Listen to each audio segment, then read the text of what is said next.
Back to the Culture Call on Praise 93.3 with L. Spencer Smith. Our desire is to reach and empower the community by discussing a cross-section of relevant topics from various perspectives that are essential to its growth and interpersonal connections. Be sure to save our call-in number, 205-752-4800. Be sure to install the free Praise 93.3 app so you can send L. Spencer Smith a message or topic idea. Search for WTSK in your app store.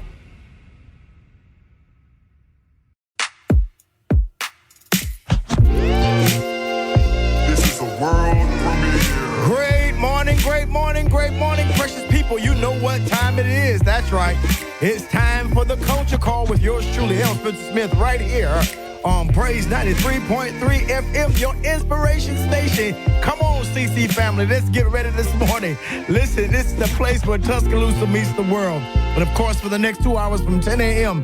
to 12 p.m., we're going to talk about a little bit about everything. That's right, from society to sports, education to economics, from religion to relationships. And as always, we are here to create a safe space to have empowering, provocative, and yes, sometimes controversial conversations. But guess what? You can call in or chat it up with us right here as we learn together right here in your favorite spot, the Culture Call. Want to send a special shout out to all of you all who may be joining the CC family for the first time. This might be your first time listening to the Culture Call. And I'm telling you, you might as well go ahead and find you a seatbelt because we're about to take off in a minute and have amazing conversation for the next 2 hours. And you can call in and chat it up with me, and we're going to have a great time. So welcome to the Culture Call family, whether you're at work or whether you're traveling or whether you're, wherever you are, doing whatever you're doing, busy during this day. Welcome to the Culture Call. I want to also send a shout out secondarily to those of you who listen to me. You're my committed, consistent listeners, right?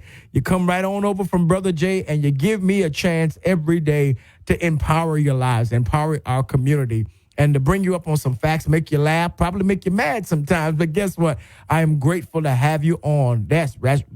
Whether you're listening to me via the radio or whether you have the app or logged in on the website, you might be driving through the city, whatever that is. I thank you for being consistent and making us the number one talk show on this radio station and in West Alabama. I am super excited about that. Super excited. Listen, also want to send a shout out to the inimitable, the amazing, awesome Brother Jay, who I'm telling you blazes it up for us every morning from 5 a.m. all the way up till he passes that hot revival baton to me. That's right. And he makes our day and our morning percolate just a little bit better. So send it out. Shout out to Brother Jay, who always gets the job done and puts the challenge on the young man. And I hope to rise up to the occasion and be like the old saints say, run on to see what the end is going to be. Listen, I want to encourage all of you, if you've not done it already, to go ahead and to your smart device, your Apple or your Android device, and download our free 99 app. That's right. Doesn't matter what, whether you're doing an Apple, Android, Samsung, Google phone. Hey, guess what?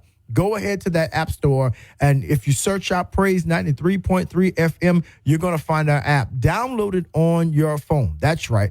Download it on your phone. For those times you can't get to the radio or you can't get to your computer and listen on your desktop or your laptop, you have the app on your phone. And not only can you listen to the Culture Call from wherever you are, that's right, from Philly to Dallas, Texas, right here, even to Tuscaloosa, Alabama, Birmingham, Mobile, Montgomery, Huntsville, Bolagie, Utah, Gordo, Reform. Doesn't matter where you are, you can hear us all around the world. Absolutely. The best in gospel music and your favorite talk show right here on the Culture Call.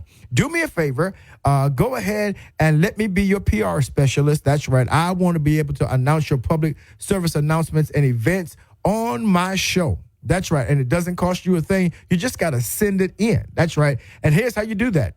send it to me via email, culturecall.praise@gmail.com. That's culturecall.praise@gmail.com. And give me an opportunity to let Lottie Dottie and everybody know what's happening at your church, your organization, your sorority, your fraternity. Maybe you're an artist getting ready to have a concert or a recording, or a preacher getting ready to have a revival. I'm telling you right now, when you send it to me, we're going to let everybody know what is happening and let you know that what you're doing in our community is so very valuable and important. Yes, right. You know why? Because we do it better when we do it together. And as always, you can give me a call at 205-752-4800. That's the golden number, 205-752-4800. And call in. Let's chat it up. Or you can go ahead on the app. The app has a chat feature. And you can send me your comments, your concerns, what you're thinking about, what we're talking about on the daily. That's right. You can let me know what it is, and I'll read it on the air. If you don't want to call in, because there's some folks that I don't want to call in, I don't want to be on the air. Well, if you call in to 205-752-4800, you're going to be on the air. But if you don't, you can send it to me via the chat on the app, and we will read it there. All I want to do is stay in touch with you and have you to be a part of the show. So I want to hear from you. And guess what? Go ahead and follow me on social media on our Facebook page. That's right, The Culture Call. Go ahead. We've been increasing in followers every day. And I send a shout out to all of my new followers over there on The Culture Call on Facebook. That's right. Guess what? I'm getting ready to start streaming and do live while I'm doing the broadcast, and so it's gonna be video and all that on the Culture Call. So you don't want to miss it. Go ahead and follow me now, and you'll get to see that in the days to come. All right, good deal. Hey, maybe you missed a past episode, and you say, Bishop, I need to figure out how can I catch that episode. I missed the point that you made, and I want to hear it again. Fine. Go to Apple Podcasts. That's Apple Podcasts, and search out Culture Call. Do not put the article, just search out Culture Call. You're going to see my face there and all of the archive episodes, just in case if you missed any. And if you remember what day you want, that's right, it'll be right there. If not, guess what? Just listen to all of them till you find what you're looking for. All of it is real good, good. And so, yeah, we want to make sure that that is portable for you. Yeah? Do me a favor. We're getting ready to take off. So sit back and relax. Grab you some coffee. You know how we do it. Maxwell House or Starbucks. Yeah, that's right. Go ahead. Maybe you're not a coffee drinker, right? You like tea, but get you some herbal tea. If you're trying to calm down, it's chamomile. If you're trying to spur up just a little bit, go and get you a splash of green tea. That's right. And put some honey or some agave or some stevia in there. And that's right, sweeten it up a little bit, just a little, not a whole lot, right? Or then you can get some alkaline water. It's normally the water with the black label. I love Essentia. It's the black and white label. It says Essentia on that. And you can detoxify your body. That's right. You can do that. Wake up those cells. That's right. Let's get ready to start the day. Get hydrated. And let's get into the culture. Listen, this is Women's History Month, and I am super excited always to celebrate the sisters. We've got a few more things that we're going to be talking about today. Engaging. I asked the question on social media, and I'm just trying to figure out where I'm going to put that. And I asked the question in honor of this month, is it okay for women to shoot their shot? Now, maybe some of you don't know what shoot your shot means. Doesn't mean with a literal gun. Can a woman ask a guy out? Can a woman be the first one to approach a man, and say, hey, I'm interested in you, or you're a good-looking guy, whatever, and all of that. So we're going to talk about a little bit about that this morning as well. I've got a myriad of answers, and we hope to bring some kind of clarity, right, to that as we talk to that, probably around the midday, around the 11 o'clock hour. You don't want to miss that, because we're going to broach that subject in just a moment. But this morning, I want to talk about the power of women walking in their strength, the power of women walking in their strength. And I think that is very, very important that we talk about that. Why? Because women walk around in a world still, unfortunately, where they are regarded as second-class citizens, right? And that they're not the fullness of who they are. And I love to talk about agency. I love to talk about value and worth a whole lot. Right. But what I'm finding out in my study is that women are the cornerstone of the black community. They are really the cornerstone of the black community. They're the ones that keep it thriving, keep it alive, keep it moving. They're the most educated of the black populace. I think it's about 65%, maybe upwards to 75% of all black women that are educated, not just with a bachelor's, but at least a master's degree, right? So sisters are doing it, and they are encouraging. A lot of them are from single parent homes. They're not from single parent homes, but a lot of them are single parents, and yet they are making it happen. Yeah. And some of that is by choice. Some of that is because there seems to be, and notice how I said that, there seems to be a lack of men. That's a myth, but we're going to talk a little bit about that today. A lot of them they own their own businesses. Yeah, a lot of them are stepping out, even in the religious world, as pastors and educators. They're working. They're living and pursuing their doctorates. Doctors of ministries, doctors of theologies, PhDs. Yeah, they're doing it. They're shaking up the economy, right?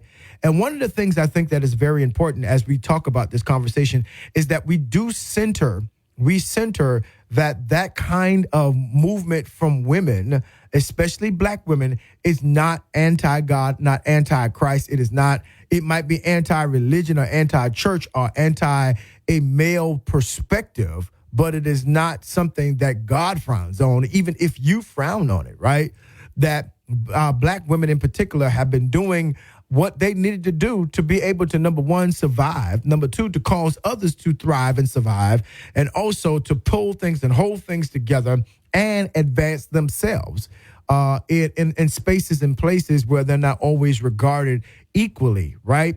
And so that's very important that the society, hear me when I say this, that the society must lose its insecurity and its bad definitions of what a strong black woman is, right?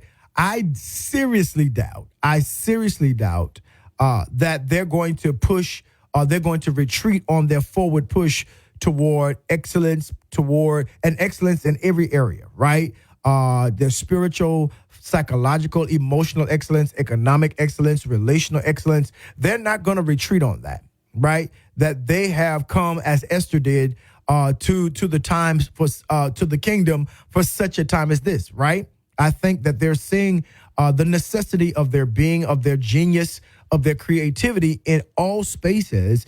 And that is not something to be criticized. That's something to be celebrated, right? I think that's very important, that we have positive role models for our daughters and our nieces, for our young women, our young girls who are coming up. They need to see positive role models. They need to see that. Now, before we cast aspersions upon anybody, the reality is, and the fact is that we need to understand that all of us are, especially black people, we come under a different level of measurement in everything that we do. But here is what I said on my Facebook page, my social media page the other day, that we need to begin as a black community. Hear me now. And I'm going to frame this in the light of what we're talking about in terms of strong black women, the strength of what they bring to the table. We need to define within the context of our community of success, that we've got to move away from this thing in our community called skeptical success. We have got to move away from it. And I'm going to tell you what that means, right? It is kind of where people get this understanding of crabs in a barrel, right? That you can succeed, you can progress to the point to where it is palatable to me, right? In other words, right, you can be successful up until a point. And then when you're more successful beyond the place or the limits that I've set for you, everything you achieve now comes into some level of skepticism, criticism, cynicism. There must be something that you've done or a deal or a compromise in integrity or character that you made to be so successful in this area, right? Who did she sleep with? Or what did she do to get to where she is today? And when we have that kind of caveats over success, right? I know we're talking about women, but just as an acculturative in the black community, that we look at certain people and that we're okay when they're pressing, and then they make it to a certain place, right? And then they begin to exceed the limits for which we thought that they would, make it. And then now we begin to look at them with a side eye, right? We have got to stop that, because what we're saying is that you only achieve, but don't get too far to where you lose touch with your people, right? As if to say that we are not an achieving people on a holistic level, right? But not only that, we measure people's ability, their agency, their work and their labor, their skill, their education based upon our own levels of achievement and or insecurity, right? That just because they're excelling in a place doesn't mean that there is something wrong with you, right? Just because she's a black woman and she's excelling in whatever her field is does not mean that she is a woman that has a nasty attitude, that she's angry, she's off-putting, and you got to be very careful, because media, especially social media, that's right, Facebook, Twitter, Instagram, TikTok, whatever, Snapchat, they show particular caricatures, right? They show particular people, and they're with the attempt to try to create a particular narrative that you start believing is the majority narrative, when in fact it is not, right? And that's important. That is important, because you start looking at, well, they didn't pay enough dues, or they didn't come through me, or they didn't do this, or they didn't do that, or how they got this and how they got that. Oh, they watch this. They trying to be white, right? And so we assign achievement, success, educational skill, and prowess to, the way they speak, right, to whiteness, which is a vestige of slavery, of enslavement, of colonialism, right? That they brought the culture to us. And of course, history, when you really study it, disproves that notion that we were a cultured people. The fact of the matter is that we helped culture them, if we just going to be truthful about it, right? And so we've got to begin to stop the thought of the notion of a strong black woman being one that sisters, or she's got an attitude, or she ain't gonna never get married, or if she has no children, she's a worthless woman, right? We've got to change the narratives and begin to celebrate every level of success. Let me say that again. We need to celebrate every level of success, especially for the black woman. You got to do that, right? And again, you cannot celebrate. It is antithetical to celebrate Women's History Month, focus on black women, and then want to marginalize the achievement that they make, right? You want to level it out or place a glass ceiling where, and I think a glass ceiling is so torturesome, because the notion of a glass ceiling is that you can go up but so far, and then you got to stop and you're blocked, right? But the glass ceiling says, but you can look at, if you keep looking up, everybody else succeeding. You can look at the successes of men, white men, black men, Asian men, Hispanic men. You can look at that, but yeah, you cap right here, right? And you can see it, right? Because of course, her lot in life is just to simply cheer on a man as he achieves. That's how some people believe. And that's not how God created her, right? We don't celebrate the Deborah the judge. We don't celebrate Esther the queen. Listen, watch this. We don't even celebrate Vashti the queen, who got there before Esther, right? There's a whole narrative about Vashti, and we painted her in the incorrect lens, right? We painted her how, colonialism and a bad hermeneutic, and, how this anti-womanism thing has painted her. But she was a prominent queen, a prominent queen. Her issue was that the king did not approach her in the manner in which she thought she should be approached, right?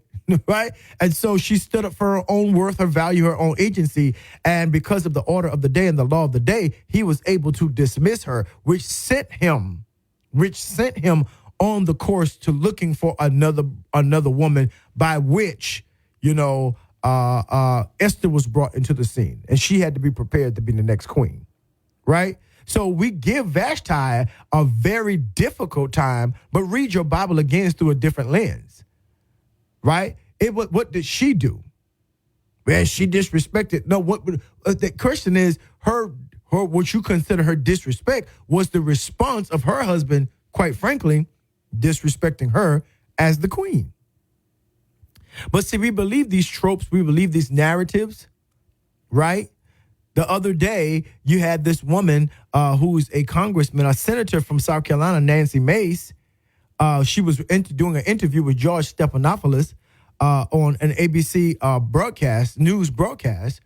And he said, well, yes, I understand that you are a survivor of rape. Because I saw the show. I saw the interview. You're a survivor of rape. And that's kind of duplicitous, because we understand that you're fully endorsing a man that was just convicted by law. Maybe not criminally, but civilly convicted. Yeah, of rape, right? So much so that he's got to pay upwards to $93 million. And she got upset. And she began to defend the convicted rapist, right? As opposed to, and then she castigated the woman, E. Jean Carroll, as playing histrionics, and she was fake raped, right? And so I'm saying that this whole ceiling and anti-womanism sometimes even can come from the mouth of women against women. If you are a sister looking at a sister trying to make it, or she is making it, and you got that side eye, that religious, churchy, traditional side eye, that's not her place, you, sis, are part of the problem. That's an issue. That all the sisters should be like, hey, go further than I did. Do better than me. And encourage my granddaughters, my daughters to go further and do better than I did, than we did, right? You shouldn't bring skepticism on her level of success or watch this, over her own power of her will, right? She got her education, right? She has her own job. She got her own house. She has her own money. That's not something to make her feel bad about. That's something to celebrate. That's something to say, hey, sis, you really did it. You really did it. That's the whole thing. And then when we teach our relationships properly, when we teach it properly, when we teach success properly, right? That God never meant for success to be an isolated event of independence. In other words, that you're successful by yourself. And this goes both to men and women. The issue was, it's not good for a man to be alone, right? He spoke that to the mailman, right? That God said that the woman is going to be his help. Now, if you read the text properly, and I know I have in several translations, the text does not say that he is supposed to help her. The text does not even describe her as the weaker vessel, as Peter did. That's not how the text describes her. The text describes her as a helpmeet suitable. She's the custom-made suit for the man, for her husband, right? If we teach it properly, that women are not so broken and not so fragile and not so weak-minded that they need a man to help them. And I am pro-marriage. I am pro-relationships. Listen, if my kids could get on this on this radio and tell you how pro-relationship and how pro-marriage I am, listen, ad nauseum. I know they sick of me, because I'm telling you, there's a certain spot in life that I believe is a sweet spot where God says, now it's not good for you to be alone, because if you get any more now, what you got or what you have is going to be a hindrance in you being able to come into a relationship negotiation and to build with somebody. Because marriage is a partnership to help build the future together, right? And so when you have so much and you don't need anyone to help you build, then watch this, you come into the relationship already protecting what you have as opposed to what you all can bring together. You see them as a threat to what you have acquired and accrued in your life. And that is not a way to start off a relationship or a marriage. So I believe divinely there's a sweet spot in God. There is a sweet spot in time to where God says, okay, all right, I understand how you feel about it, but go ahead and step into it. Take the risk of relationship. I'm opening up the doors of your heart, and don't put it off talking about, well, let me get this. Well, let me get that. Because the more you acquire, that you're going to want, that's going to be your mate. That's going to be your partner. And then you're going to wake up one day and have all this stuff and no one to share it with. And it's going to be more difficult for you to share it, right? Without a prenuptial agreement, without all of that, because you miss the opportunity to what? Build together. Now, that's my notion, because I know you say, well, there's some cases where the man had a lot and the woman had a lot, right? Okay, good. But you don't see that level. If they're going to stay together, they're going to have to say, okay, you ain't got your stuff. You ain't got that. No, we in this together. We are in this to build together, right? And the onus on that is not just on the woman, that she's got to stop her thing and let him achieve. And then once he get to a point of achievement, that no, that's not her. No, that she is supposed to build herself until that, again, moment of relational sweet spot moment. That's what I'm calling it. You might not call it that, right? But there is a moment. But until then, do your thing, sis. Until then, do what God has created you to do. Be fearfully and wonderfully made. Make your money. Get your education. Get you a home or a townhouse or an apartment. That's right. Show that you can do it for yourself, because that's a part and parcel of your self-worth, right? It is a part of your whole package of who you are. Remember what the text says. He that findeth a wife finds a good thing and obtains favor from the Lord. So she's working on, in the old days, they had a woman, when a woman would get ready in her life, she had what they call a dowry, D-O-W-R-Y, that she didn't have to work, but she would, in terms of those times, but she had to be prepared. So she spent the years of preparation of different kinds of patterns of life, different kinds of social graces and things. And her father attached a level of worth on that. So when she got married, that man that married her, that qualified to marry her, right? That qualified. Let me say this again. The man that qualified to marry her also got the dowry, the favor that was connected to her. See, because what they knew back in the day is what we need to know now. That every man ain't qualified just because he said he want to get married. He says you got to find. Doesn't mean she hiding. It's speaking of a treasure. That she is so deep in the context of living in life that you got to dig in mind to find this rare treasure of a woman to obtain her favor. And finding her means that she acquiesces. She says, yes, I agree with being the help to move you forward, to move your vision. I see myself in your vision.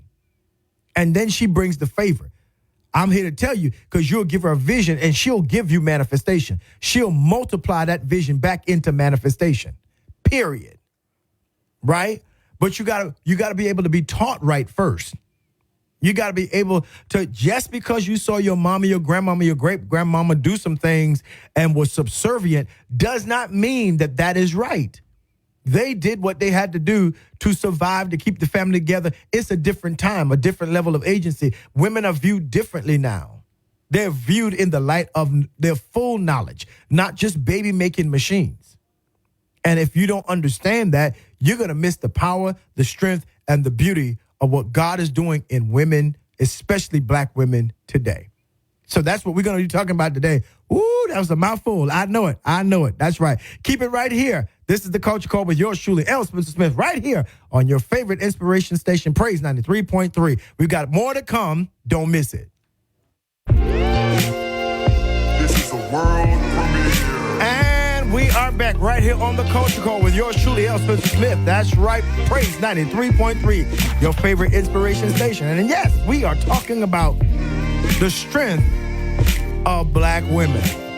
That's right. We want strong black women. Isn't that what we want? Absolutely. In honor of Women's History Month, I'm telling you, history and the present is replete with amazing black women. Our mothers, our grandmothers, great-grandmothers, our aunts, our nieces, our daughters, our sisters, right?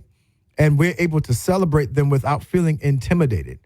And whether they are a homemaker or a moneymaker, whether they're business women, whether they are married or single, widowed or divorced, whether they are PhDs or just starting out in school, that we celebrate the power, the wisdom, and the agency of black women. And I think that we need to get that in our mind. It needs to be our mind thread, right? And we got to end this perception, of when black women become strong, that they become difficult to handle. Can I tell you something? Y'all ready for this? Somebody gonna get mad at me right here, but y'all will be okay, right? That we think that women are difficult, when they are difficult to break or when they cannot be housebroken. And I want you to sit with that notion, because especially for a lot of men, they think that women are difficult because there's a certain level of brokenness, a certain level of control that you feel like you should have over her. And first of all, number one, if she's not your wife, go on, leave that alone. That's the first thing. Number one, if she's your wife, then she submits to whatever kind of rule you provide. If she said, yes, I do, then that is your prerogative. If she decides she wants to be broken or she wants to do whatever, and that doesn't necessarily denote brokenness, but I'm saying, but you just can't come to some random sister and think that she's going to kowtow and be subservient just because of what you have between your legs, sir. Absolutely not. There is no biblical measure. And that is Western theological interpretation adopted into black spaces, which can be destructive in our community, right?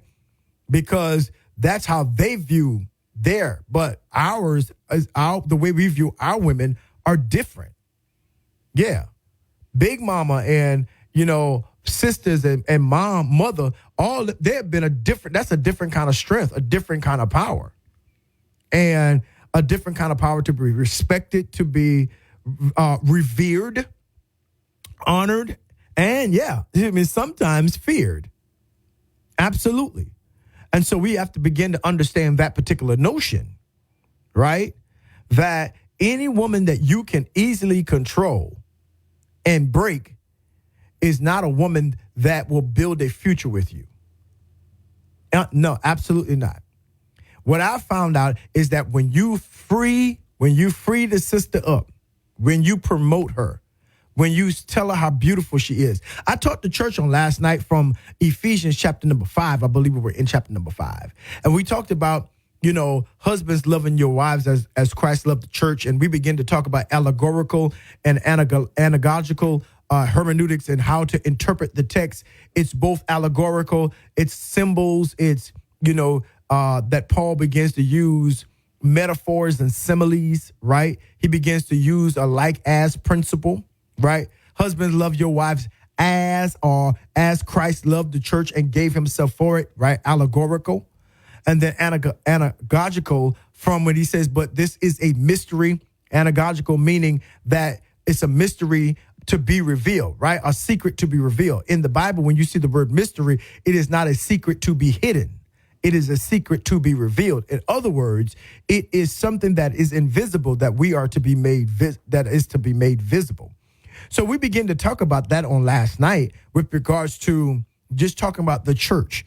But one of the notions that I begin to talk about is it talks about how the husband is to speak to his wife, It is how he begins to adorn her with honor, adorn her with special care and nurture, right? Not shouting at her, not trying to break her, and not putting his hands on her, because the text says that nobody abuses his own body, right? Talking about not husbands to treat the wives right, because nobody abuses his own body.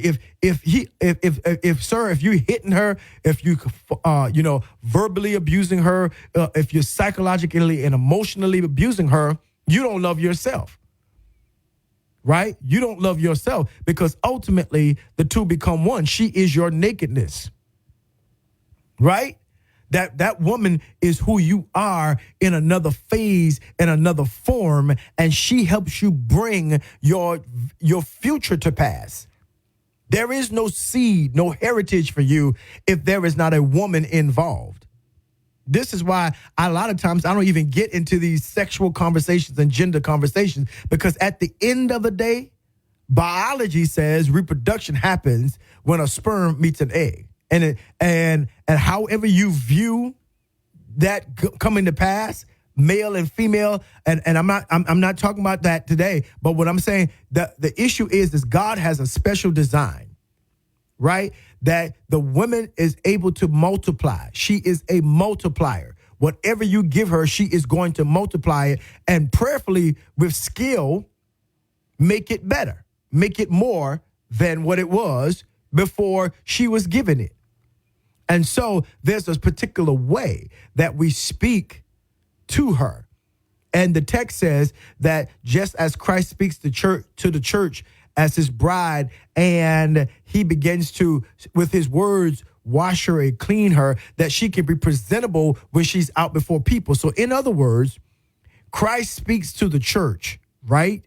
And cleans us up without spot, blemish, or any such thing, that when we get out, when we are before people, that we look like someone is responsible for us, that we are in partnership with a good husband that takes care of us. Read the text. That's what's in the text, in the NRSV or in the ESV, right?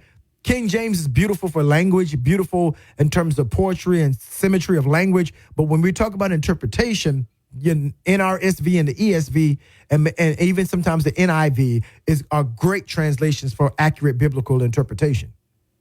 And what I'm saying is that we are not supposed to go around calling her out her name, right? Because here it is, when she's acting as not what she is. What the text says is our words can reformat her and get her to rethinking, right? To remove certain things.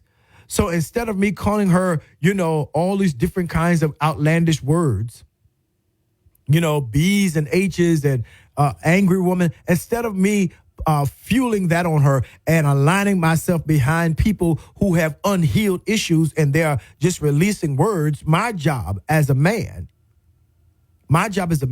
is to see a sister and say, dear, you look good. Hey, sis, you gonna make it. I'm so proud of you. I'm glad how you surviving. I know it's rough out here. I know it's been rough, but guess what? You're gonna make it. Hey, sis, I love your dress. I love the way you listen. X, Y, Z. And that not to get with her. You see what I'm saying? Not to objectify her sexually, but because you're pouring in and strengthening her worth. That when she walks out, she's able to hold her head up high, right?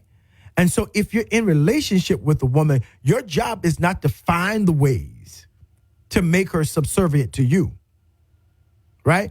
Your job is to make sure that you speak to her and communicate with her in such a way that it elevates her beauty, elevates her agency, elevates her desire to see herself in a certain way.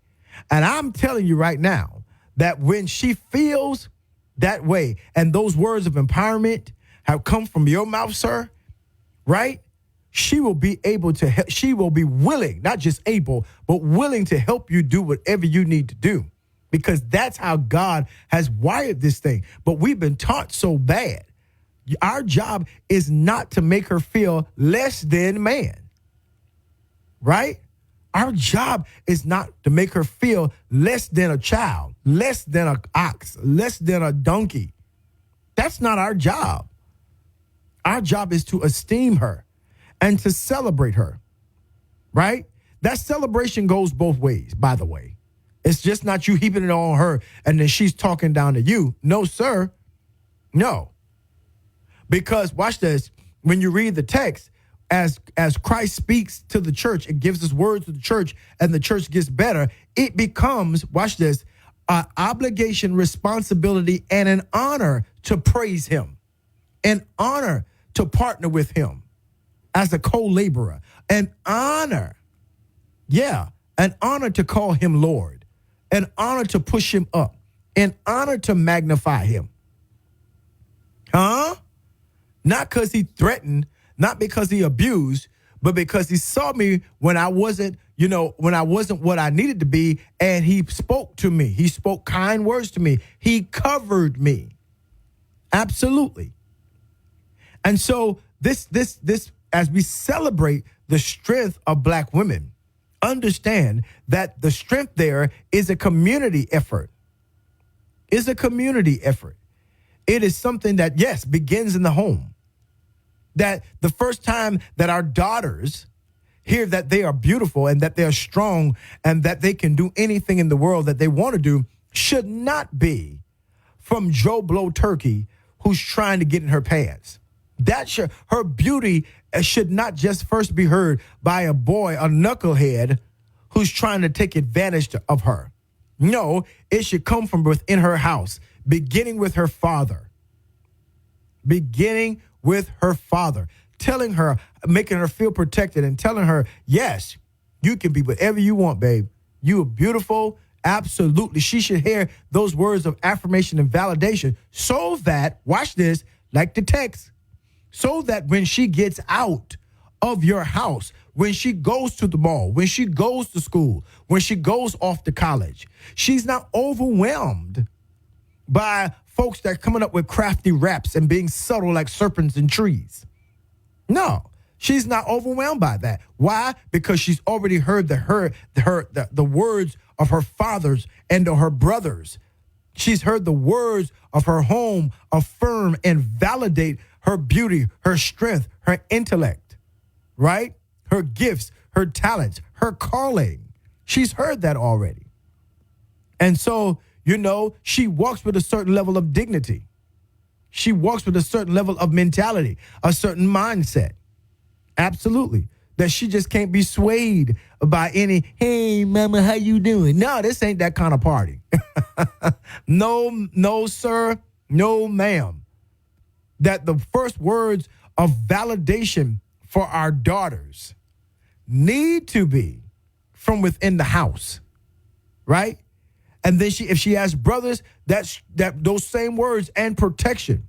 I got your back, sis. I got you. Celebrating her. I love how my children celebrate each other. I love how my sons celebrate my daughters. And I love how my daughters celebrate my sons. And they've learned that because their mom and I celebrate each and every one of them. So that when they go out into the world, they kind of go out with a kind of, okay, well, all right. They're not desperate for relationships. They're not desperate. Their worth is not on the auction block. No, absolutely not. Why? Because they learned their true value where? At the house, his house. Culture call. That's what we got to start practicing. That's right. That if there's brothers and sisters, watch how you talk. Watch how you do this. Yeah, there's going to be, sibling banter. That's how it's supposed to be. But if they never speaking positives, correct that. No, you will not say that about your sister. You will not say that about your brother, because those words, come closer, have lasting effects on how they are shaped for their future when they become adults. Absolutely. I told y'all, as I told my daughter on the other night, listen, let me already go ahead and say, if he come with any tone I don't like, you better not tell me. If I hear it, I'm checking him right then. Because I'm the only one that's able to speak to you harshly. And if I don't do that, then he will not. Where my organ at? I need an organ, a whistle, a bell, or something. That's what. Oh, no, absolutely not. That ain't the one. If he's not telling you how beautiful you are, if he's not giving you words of comfort and words of affirmation, the words that your father has given you, the words that your houses and your brothers and your uncles give you, no, absolutely not. Then that ain't it. Because if I release my daughter into that atmosphere, I set her up to be abused. Maybe not physically, but definitely verbally and emotionally. No, and I've spent too many years building her up so that she can see herself and the power and the beauty of how God has made her. And that, my friends, as a father, is a non-negotiable.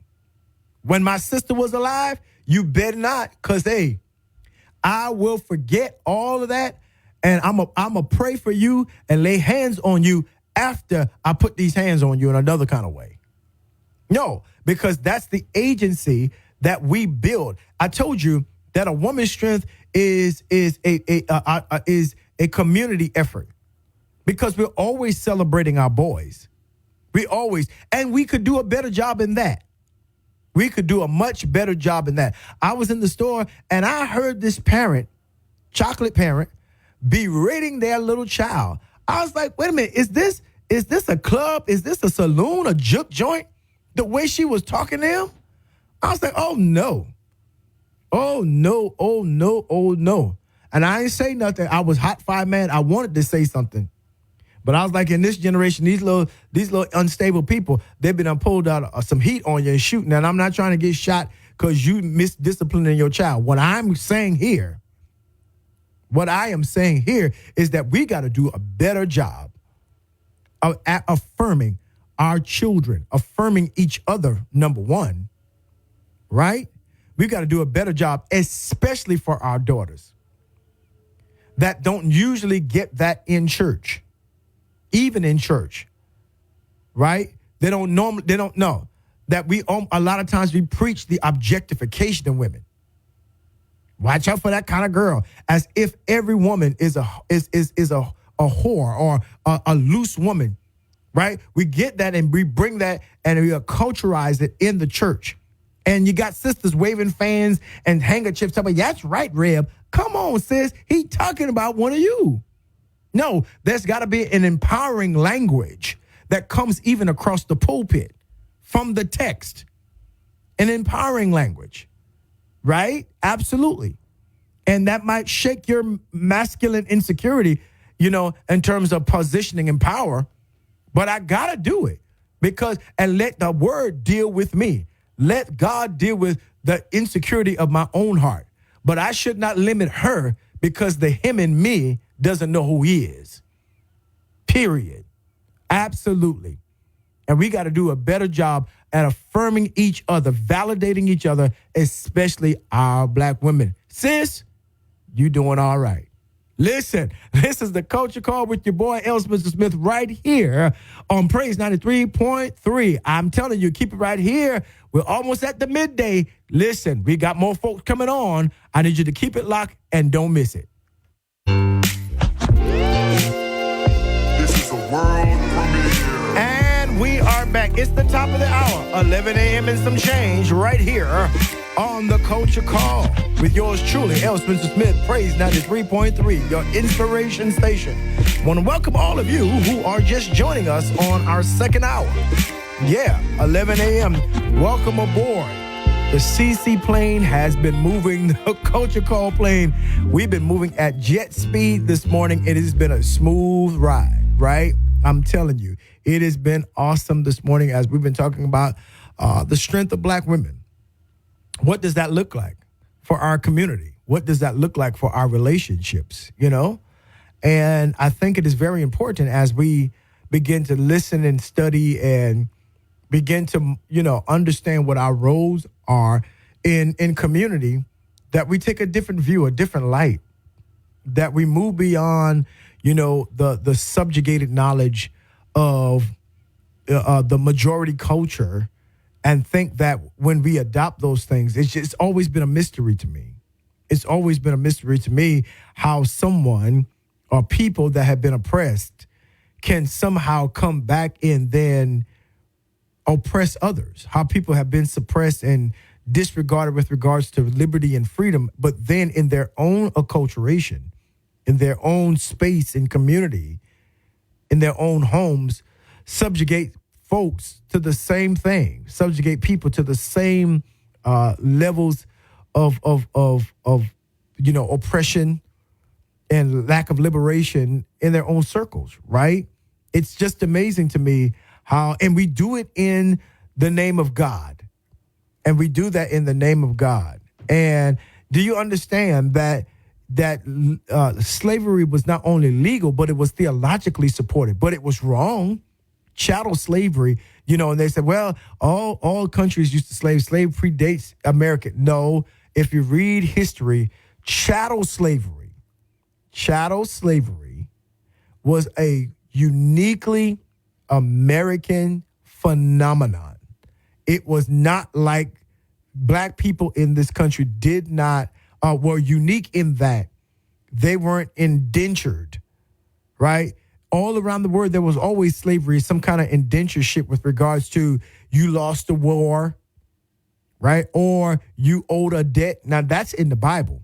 You owed a debt and people could mortgage you off. The text says that the woman's husband, the prophet's wife, he left her, a widow, and the mortgage folks were going to come in and put her sons into slavery until they worked off how much the mortgage was. So that's not what, no.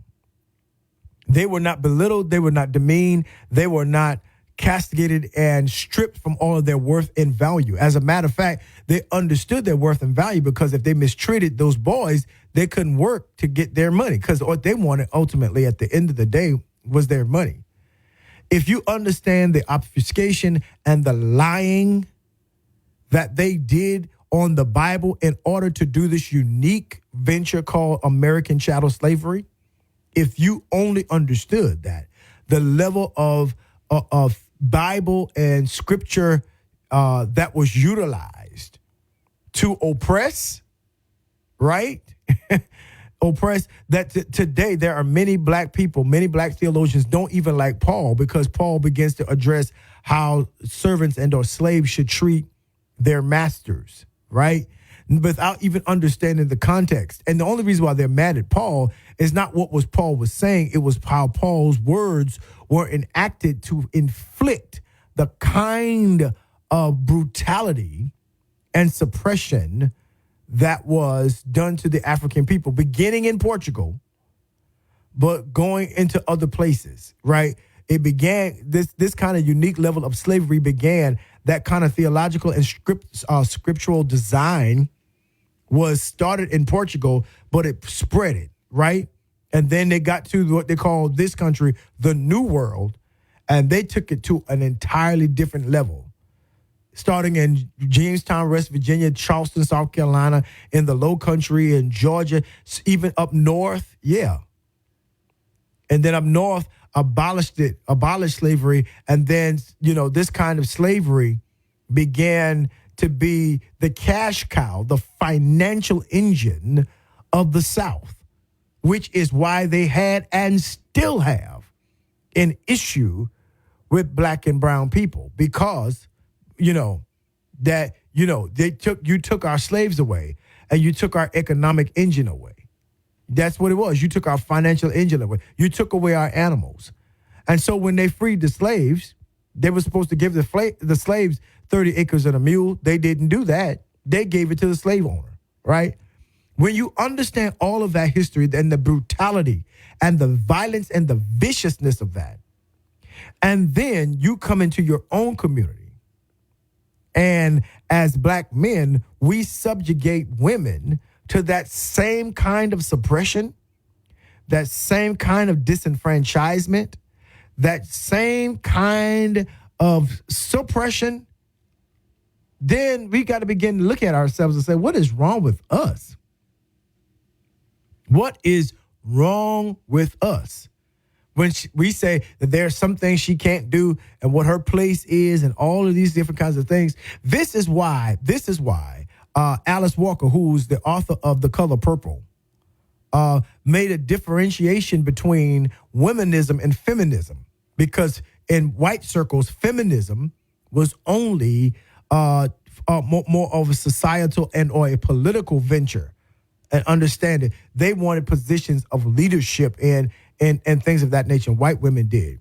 But by and large, feminism left out black women, because even when white women had experienced suffrage, the ability to vote, black women as black people as a whole, but black women in specificity were left out of that. It wasn't until the 60s and past that, a little bit past going up into the 70s, that black women begin to gain agency of having political. But womanism is not just political and societal, it's spiritual, it's relational, right?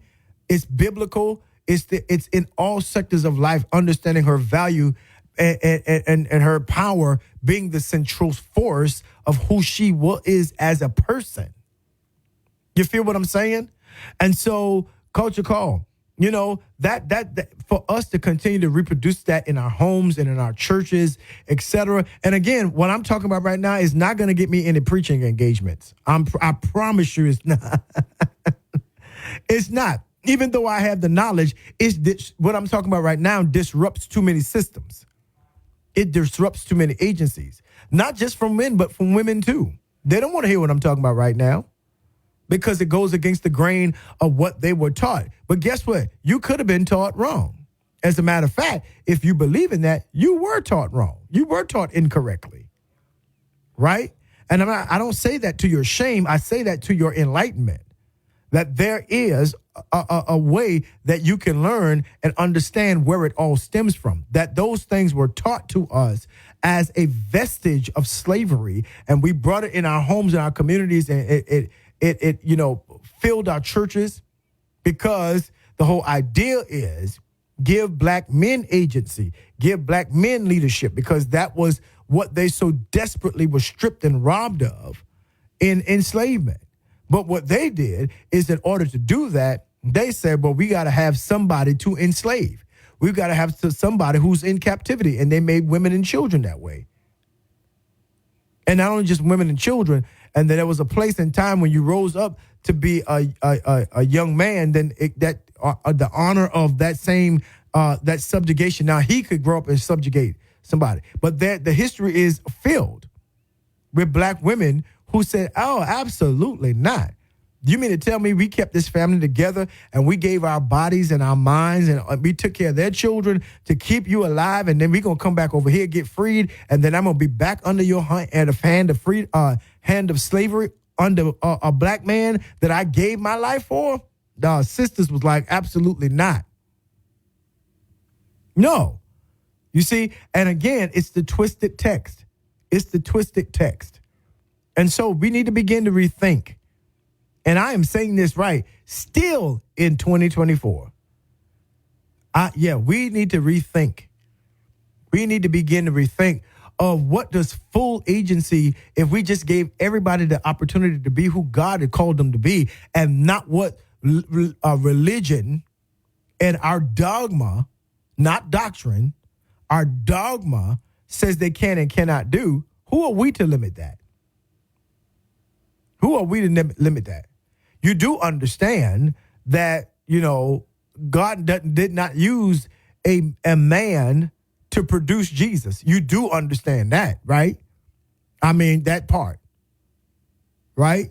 But God is a man. No, Numbers said God is not a man. That's what Numbers said. We preach it all the time, right? So again, I'm not because I'm looking for an engagement. I got enough engagements all around the country. My job is to empower our community. We've got beautiful, bright, brilliant daughters who are coming up in these schools, and I celebrate them. I celebrate them at our church. I celebrate them in my home. I celebrate them wherever I go. And I celebrate the young men as well. And I teach it from the place that, hey, you protect one another, because in God's great design for humanity, it is what you bring into each other. Each of you have been created in the imago Dei, in the image of God. Male and female created he them. He blessed them and he said, be fruitful, multiply, replenish the earth, subdue it, and have dominion. That was something he said to both male and female. Yeah, it's a partnership, not just one do it together. Remember, the curse on the woman was that she was subjugated to the leadership of her husband. That was a part of the fall. That was a part of God's curse.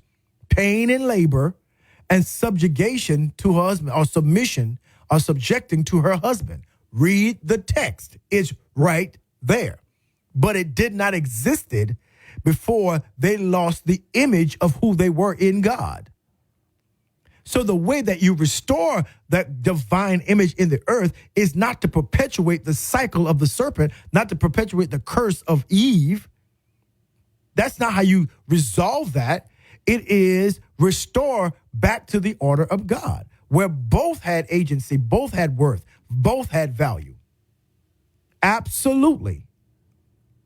And before I take it back, I add more to it, Culture Call. Y'all know I ain't scared. Y'all know I'm not scared. You know I'm not scared, right? This is the power of how we're getting ready to see our communities transform. That we cannot be pro an individual that will harm people just because of their ego, simply because they said they pro-life. Because they're not. When you are willing to let anybody die, let me say this again. When you are willing to let anybody die, that is antithetical to Christian value. Right? That Christ came that none would perish, but that all would be called into repentance, have a change of mind, a change of heart, a change of nature. But he didn't come to kill anybody. Absolutely. I'm in the book, right? Yeah, that part. So we have to understand that, it's not here for us to look at and say, well, the man should. Okay, you got to watch that. You got to watch how you comport. That's not a political position. The man is the head and the woman. Okay. All right. Okay. Since you need the keys to the church, sir. Since you need to be the head of something. Okay. Since that's how you're looking at it. Be the head of your own life. Right? Be the head of you. Man that don't know how to control his own self is harder to win. It's just like a broken down city without walls. That's the text. So instead of trying to control other people, maybe you should try to control yourself. Okay, pumpkin? I'm telling you that's how that works. I'm telling you how that works. That we should have mutual agency, mutual worth and value, and bestow that upon each other, and get from out of this colonization, get from out of this bad theology, get from out of all of this twistedness that does not see each other with full value. Period. And let's start looking at each other through the eyes of the divine and how he created us. Absolutely. So listen, I want to segue here really quickly. I want to segue here to talk about. I asked a question on social media, y'all. You got to follow me on Facebook. Follow me on Facebook so you won't miss it. I asked the question in honor of Women's History Month. Let me pull up my Facebook real quick so I can read you some of these comments. Right? I said, in light of Women's History Month, is it okay for a woman to shoot her shot with a man? Right? What I said, do you think that a woman should shoot her shot if she likes a guy? Let me hear you. And to date, only one man has answered. Because we have this notion that women ought to hide. He that findeth. So that word find got y'all by the neck. it got the saints messed up. He that findeth a wife. Well, if you can't find nothing, if it ain't hidden, right? Okay. But the word there, if you really look down to it, it really doesn't mean you study it down. Doesn't mean hide as in cannot be found or in secret. If that word finds means to choose. When a man chooses a wife, he chooses a good thing, which means he's looking just like God did with Mary among the favored women. So there's a level. There's a level, a woman that he's looking at, that he's looking that's in that category of wife, which means every woman has not graduated to the level of wife. Right? Right? So ain't no use to looking around a bunch of women and they're not wife ready or wife capable. He that among these women who fall in that category finds a wife, finds a good thing, right? And obtains favor from the Lord. That word again, find, does not mean that she is hidden or she has no choice, which means that a man cannot just simply come up to you and say, you my wife. God told me you my wife. Oh, okay. Well, listen, God's not going to tell you something and just reject all the agency he gave her, reject her choice, because she got to choose you too.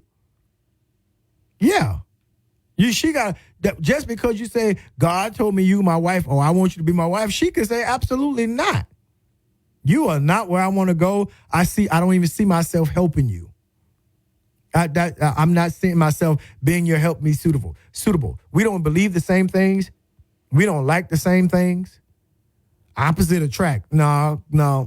There's got to be some companionship and suggest there that there is some level of where we come into alliance, alignment, and agreement, right? If I want kids, you don't want them, we are not in agreement. If you don't like this, and this is what I like, we're not in agreement. So I don't necessarily have to choose you. I know how it's worded, and sometimes how it's taught, makes it seem like the woman has no option that he comes. That means any random man off the street could say, "Oh, I need a wife. You, my wife," and she's supposed to say, "Yes, no, you ain't find me. You ain't find me." Because number one, she's not in the category of wife. She's still in school. She's still trying to get her degree, right? She's only a wife when she's allowed herself, made room in herself to be ready to release her name, come from out of her father's house and take your name, right? As a matter of fact, sir, you shouldn't even be looking. I know that word man, the man there is husband. So a husband that finds a wife finds a good thing. You have to move from being simply a man to move into a husband. And that's level of knowledge, maturity, worth, gain. That's something that you got to, You got to be in that, not just somebody who you can have sex with. But somebody you can build a life with. When you're ready for that iteration of you to get to the future, then you start looking for a wife. And then when you choose her, and the choice of her is the whole idea of her saying yes. The choice is not complete because you made it, because the man has made it. The choice is complete because she says she makes too a choice to say yes to your choice of her. Now, I ain't mean to teach no Bible study this morning, this evening, but Culture Call. Let me just let's straighten up the ship now, right? Oh, my goodness. Absolutely. So here's the next part of that, right? Should she? And so many people begin to talk about Ruth. Ruth, chose Boaz, And actually, if you read the text, here I go again, since we're trying to use these biblical, biblical examples to manifest real-time situations to be applicable. But let me bring you some of the background. Number one, this whole idea, first of all, Boaz was not a young man. So all y'all women, let me just correct something. I want my Boaz. What Boaz is the old man. He's an older man. Absolutely. He is not, He ain't, you 25, I want my Boaz. But Boaz is not 20, 26, 27. I'm talking about Boaz is like 50, 60. Right? That part. Second of all, Boaz is a kinsman redeemer. In other words, he and Ruth have some level of relationship. That part. Okay? Number 3, Naomi told her how to do this. Naomi said, okay, here's what you do. So in other words, Ruth didn't even have a plan. Naomi says, this is what you do. You lay by his feet, you cover his feet, all that kind of stuff. And when he saw her consistency, he started leaving handfuls of grain. The Bible says handfuls on purpose. Handfuls of purpose for her, right? Leaving her some grain, right? Until that time. But that's not the only woman shooting her shot model. And I haven't taught this in our church, but I'm going to teach this. The ultimate model, first of all, is it okay for a woman to shoot her shot? Yes, but it depends on how she shoots it. It depends on how she shoots it. Yeah, I said it. It depends on how she shoots it. And the best description, the best way to shoot your shot to a man, is how the Queen of Sheba approached Solomon. She went and shot her shot at the king. If you read in Kings, if you read that text, it will blow your mind. Because, sis had it going on. Sis was like, yo, all right, I'm interested. She had heard about him. Look at how y'all, listen, she had heard about him, right? And she brought her stuff and was like, yo, okay, well, all right. Yeah. She had heard about him and then she came. And what is that? So, in this 1 Kings chapter 10, she came and she had her stuff and she began to ask him questions. She began to see how smart he was, how much wisdom he had, how qualified he was. Right.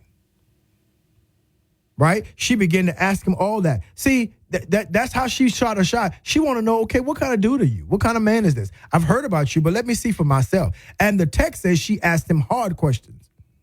Sis, if you're going to shoot your shot, come with your questions. Don't come with your body. Because shooting your shot is not you come with your body. It's coming with learning how to ask the right questions. Because remember, she's a queen. Let me come. Man, I wish I had the time, but she's coming as a queen. Try it again. Rewind, press play. I said she's coming as a queen. She's coming understanding who she is. She got her own kingdom. Right? But she hears about this dude, and I want to check him out. Right? I want to go check him out. And I'm checking him out, and I'm coming, and I'm asking him questions. With all of my treasures, all of my servants, and all that, with spices and precious stones. And watch this. She began to ask him questions. She told him what was on her mind. Here's what I'm thinking. Right? And the text says, Solomon answered her questions and did not hide anything from her. In other words, he was honest. See, so there's nothing wrong. There's nothing wrong with shooting your shot. You just don't come with your body first. Don't come with your goodies. No, that's not how you, no, oh my Lord.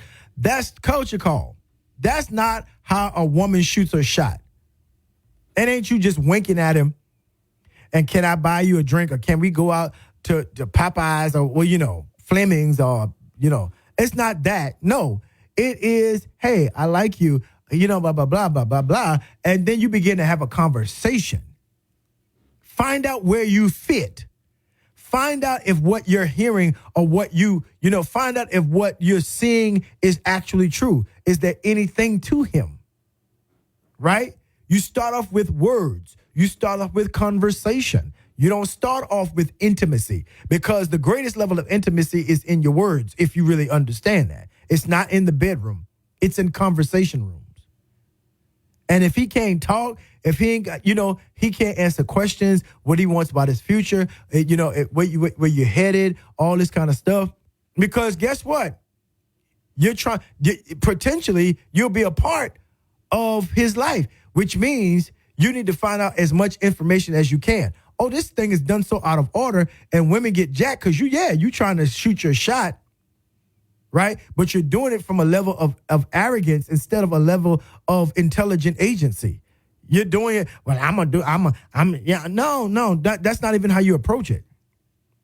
And at the end of the story, he overwhelmed her, and she said, listen, I heard about you, and, I've been keeping my eye on you, but the half wasn't even told. He blew her mind. That's what the text says. But he didn't make the first move. She did. Well, she made the first move. So, yes, it is perfectly legitimate to shoot your shot, girls. If you see a young man, you want to talk, it's okay for you to say hello first. It's okay to say, hey, can I take you out? There's nothing wrong with that. I know we are stuck and trapped in the archaic ways, in the Western ways of doing things, right? But there is no, and there ain't nothing wrong with that. If you just one of the ones that believe he ought to make the first move, that's cool. What I'm saying, however, there's nothing against you being the initiator and the starter of a conversation. There's nothing wrong with that. There's nothing wrong with you saying, hello, how you doing? Hey, let's go. If when you get some time, let's go get some lunch. There's nothing wrong with that. You're not going to hell for that. You're not a loose woman for that. You're not a quote unquote Jezebel. Come on, y'all. No, we're more grown than that. Hopefully, right? Right? There's nothing wrong with that. Yeah. Everybody's saying, yes, she can. Yes, she can. Yes, she can. But they're not giving you any formula. Well, L going to give you a formula. I'm going to tell you how to do it. I'm not just going to tell you can. Right? Because when he stepped to you, if he ain't got no conversation, if he taking you out and you got to pull out words, he don't have no rap, is what we used to call it back in the day. I don't even know if they still call it that. Lord, I'm dating myself. But if he don't have no conversation, no communication, and all he can do is spend money, that ain't who you want. That if he think that's going to satisfy you, that's why I am totally against this new measure of these young folks that, did he need to take me to an expensive restaurant, pay for my nails and my hair and my child care? Oh, absolutely not. That's not how you tell if he's worthy. It's his communication. What kind of words he uses. Because that's what the text says. He got to be able to use his words to be able to build you up and to move our family forward if it gets to that far. Not just to throw money at a problem.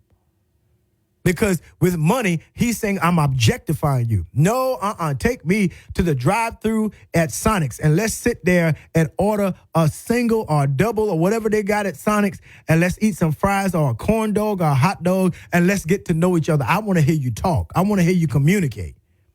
Because that's how you're going to let me know what is on your mind. Yeah. So, yeah, shoot your shot, sis. But guess what? Shoot your shot, but be wise. Be wise. Be wise. Listen, this is Elspeth Smith right here on the Culture Call. Praise 93.3, your inspiration station. We've got so much more to come. Listen, I want you to keep it right here. Don't miss it. This is a world premiere. And we are back right here on the Culture Call with yours truly, L. Spencer Smith. Praise 93.3, your inspiration station. That's right. And we have been having a blast this morning. We've been riding this plane, and it ain't been no turbulence today. None. Not one bit. Right? If you have an issue with anything that we discussed today on the strength of black women, all would peace be often forfeit, all with needless pain we bear. All because we do not carry what? Everything to God in prayer. Go ahead and take that to God in prayer here. Because, this is kind of what we do, right?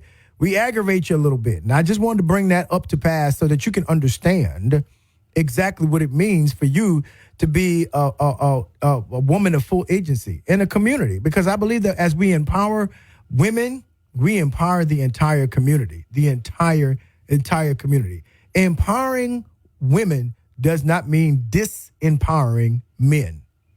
No, because women are our God-given partners to achieve what we need on the earth, what we need to do on the earth.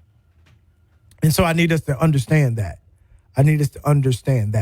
Listen, I want to just remind you, as a matter of announcement, that if you've not gotten many of you know that I sit on the board of the Child Abuse Prevention Services here in Tuscaloosa. I'm one of the board members, and we are having our Blue Ribbon Gala on April 26th at the Embassy Suites Hotel, downtown Tuscaloosa. And I believe the other day, Terry was on the other day. Our board chairman was on, Terry Banks was on the other day. And I just want to remind you to go ahead and please, ma'am, please, sir, support us and get your tickets. Get your tickets, right? The tickets are simply $100. And we're getting the electronics because I know some have hit me up already and say, hey, I want to get the ticket, but, I don't have time to go to Northport where our offices are. And I often forget the number because I'm driving in the car or whatever, and I forget to write it down. I get it because we live in a technological, an electronic, digital generation. So that's important. So we're getting that ready for you. But I need you to go ahead and set aside your $100 to get that ticket. It's going to be a night of fun, food, laughter, dancing. And we're having our inaugural Chicago Step Off. That's right. The step line dance kind of thing that originates in Chicago. That's right. It's going to be about 10 couples that are able to be in that, right? So we want to make sure that we make room for you. We make room for you to be a part of our 4th annual Blue Ribbon Gala, sponsored by the Child Abuse Prevention Services. And this is something that is very close to my heart because I believe, as Whitney Houston said, the children are the future. And we got to be very careful of how we take care of our children. And part of who I am, even as a pastor, Jesus was very open in giving children access to him. Suffer the little children to come unto me and forbid them not, for such is the kingdom of heaven. There is a dimension of God's rule and God's way that is revealed in how we take care of our children. They are not just servants to go get us, our flippers or the remote control, but the Bible says that lo, children are the heritage of the Lord. In other words, children are God's future. Rewind, push pause, play. Children are God's future. And so the text tells us that it will be better for you to go ahead and tie a millstone around your neck. That's a heavy stone that they grind meal in, grind wheat in the Bible days. Go ahead and tie that around your neck and jump into the ocean, jump into the sea, than to abuse any child, to offend them. That's what, abuse them. And as the late Dr. Miles Monroe would say, that where purpose is unknown, abuse is inevitable. And so we want to make sure that we're able to come to the aid of all of the children in the West Alabama area. And we're looking to expand in those who are being helped or hurt, those who are being abused emotionally, physically, sexually, all of that. We want to be able to extend a helping hand in a profound way. Right? But we can only do that if we get your help to do that. So that's right. Tickets are only $100 per person. And I'm going to say it and remind you every time I'm on the air. And we're going to have that electronic means so that you can procure your ticket online. So you can do it quickly and you can show it at the event to enter in. That's right. Now, space is limited, not too limited, but space is limited. So if you say, well, hey, Bishop, I can't come, but I want to donate. Absolutely. Absolutely. We're going to make space for all of that because what it is, we need your resources to do what we can do for all of our children. So Culture Call, will you help me do that? Will you help me do that? To take care of a child, right? so that they will not be abused any longer. Absolutely. Absolutely. Listen, in honor of Women's History Month, I want to kind of highlight Fannie Smith Motley, born in 1927, and she died in 2016. So, 8 years ago. She was the first African-American woman to graduate from a previously all-white college in Alabama, Spring Hill College. She graduated with honors, and she pursued her career in education. And there's a scholarship now named after her at Spring Hill. And so for the duration, Motley was the only African-American and frequently the only woman in her class. Anxiety over attending classes with white gradually eased, and she formed warm attachments to some of her classmates and professors. Their esteem for Motley is demonstrated in an autograph book she used as her graduation neared. The Annals of Desegregation in the South contain no artifact quite like Motley's autograph book, which substantiates the uniqueness of Spring Hill's peaceful and successfully embrace of desegregation. Right? And so new reprisals followed her graduation, and that same year, her brother Nelson Smith co-founded the Alabama Christian Movement for Human Rights with Dr. Fred Shuttlesworth from Birmingham, right? And like all other women in her family, Motley pursued a career in teaching, first in Mobile and then in Cincinnati, where her brother accepted a pastorate in 1962. And May 9th, 2004, Spring Hill conferred on Motley an honorary doctorate. 2004. Spring Hill conferred on Motley an honorary doctorate of humanities, right? The college also established the Fannie Motley Endowed Scholarship to further diversify its campus. And Motley died in Fairburn, Georgia on May 8th, 2016, and was interred at Vine Street Hill Cemetery in Cincinnati, Ohio. We salute Lady Fannie Smith Motley for being the first to break through doors right here in Alabama, in Mobile, Spring Hill College, even during the time of segregation. We honor her. Listen, there are women, past, present, and future, who are doing some amazing things. And I want us to continue, again, to encourage them, to let them know that they matter, that their lives, their achievement, if we embrace it as such, they're opening doors for so many people. I'm excited to see this new movie that's getting ready to come out, honoring Shirley Chisholm, who was a congresswoman from New York, and she ran for president. And I believe the famed actor Regina King is playing her. And I cannot wait to see that movie. She was a Trinidadian from birth, but in New York, she became a powerful woman in Congress, and then she ran for president. And she garnered so much support. She wasn't able to acquire the nomination on the Democratic ticket, but her story, her autobiography, her life inspired, a multiplicity of black female women politicians on every level, on the local to the federal level, to pursue their agency and use their wisdom and intelligence in policy making. And I love it because when black women get into political power, that they normally trend to be that's very inclusive, ones that are very inclusive, that they are not exclusive in who they fight for.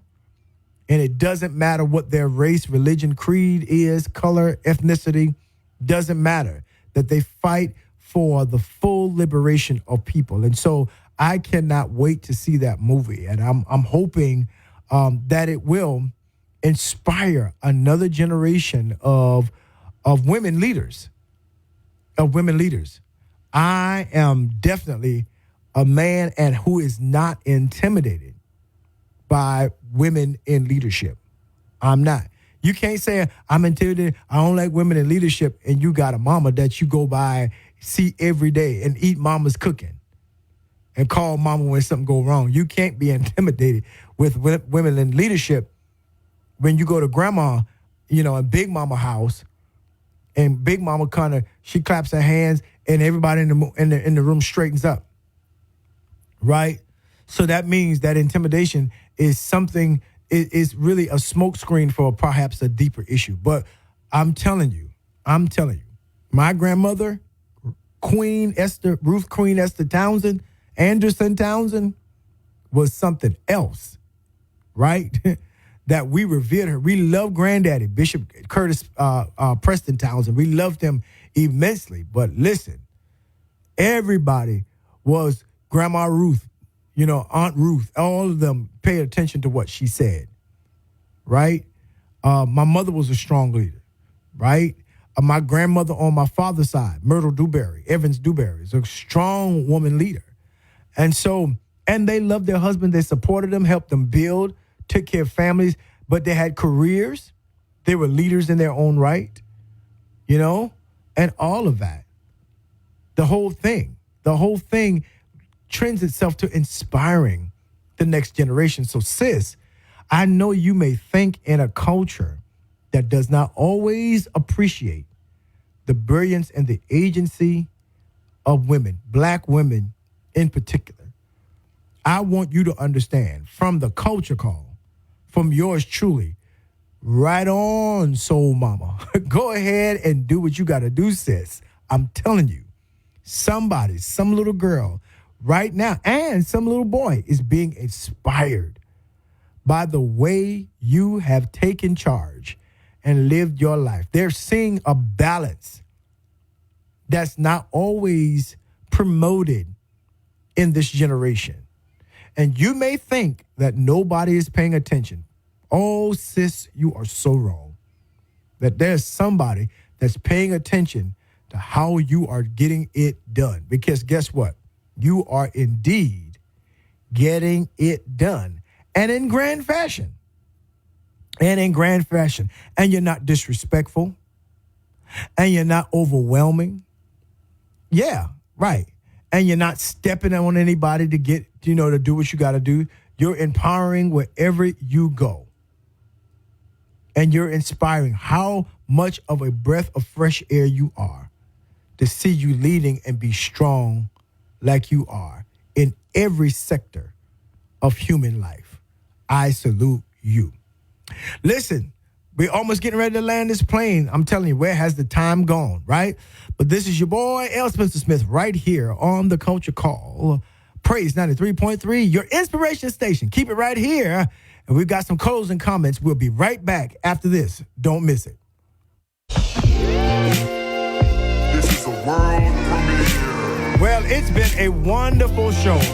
And I have had an amazing time with you guys on this morning. I'm telling you, it just gets better and better. Culture Call. I appreciate you listening in. On today's subject, that's right, the strength of Black women. Celebrating that strength, applauding that strength, and encouraging that strength to continue to generations beyond. There's some little girl, currently playing with her doll, and talking to it as if, that doll is her baby. And she's looking inspired by what she sees in her mother, how her mother takes care of the family, goes to work. You'd be surprised at that little girl, what she can become as she begins and continues to behold positive women models.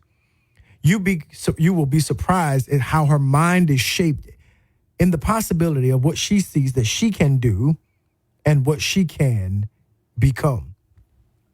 I want to encourage all of our beautiful Black strong women to continue again to do what you do and to be who God has created you to be. You have not only a responsibility, but hear me now, an obligation to carry yourself as the queens that you are. One of the things that, this generation of media likes to portray black women in a certain light, giving certain agencies to and making it seem like black women are just this type of woman, not castigating anybody who's doing what they got to do, what they feel that they got to do to advance their career or gain money. Not doing that. But the average black woman that puts on her dress and puts on her suit or puts on her jeans, and goes to work. That woman that dresses up on Sunday, places on her hat out, puts on her, her gloves, getting ready to usher, singing the choir, all puts on her robe with her bars to get up to grace the pulpit to preach. You are being watched, sis. You are being watched. And not only are you being watched, but you are being examplized. What does that mean? That means that you are somebody's example of success. Oh, yes, I understand that some have the dogmatic notion that you're more trouble than you are help. But that's their own security. That's their insecurity. That's their own problem within themselves, right? That when you look at me and see what I do and what I do is somehow reflective on what you cannot do or are not doing, the issue is not me doing it. The issue is the mirror that you're looking in and how you see yourself. So sis, whatever you're doing in whatever capacity, know that it is valuable. Know that who you are and what you do is much needed in our society today. Speak to your daughters. Speak to your nieces. Speak to your sisters on your left and on your right and just tell her, hey, we got this. We gonna do this. If nobody else, we're going to do it for the king because we are queens. Absolutely. Make no apology. Make full use of all of the grace, the favor, and the agency that God has given you. Because you know what? You're going to be held accountable for it. Yes, you are. You won't get away and say, Lord, I was a woman. And he's going to be like, and what? I made you. So do all you got to do. Listen, like my grandmama and mama would say at the end of every phone call, I love you a bushel, I love you a peck, and I love you a hug around the neck. This has been The Culture Call with Bishop L. Spencer Smith right here on Praise 93.3 FM. Let me challenge you to love intentionally, love strong. That's right. Every person you see, do your best to be at peace with them. Yeah. And learn how to encourage each other. I love you with the love of the Lord. Y'all have a great day. Peace.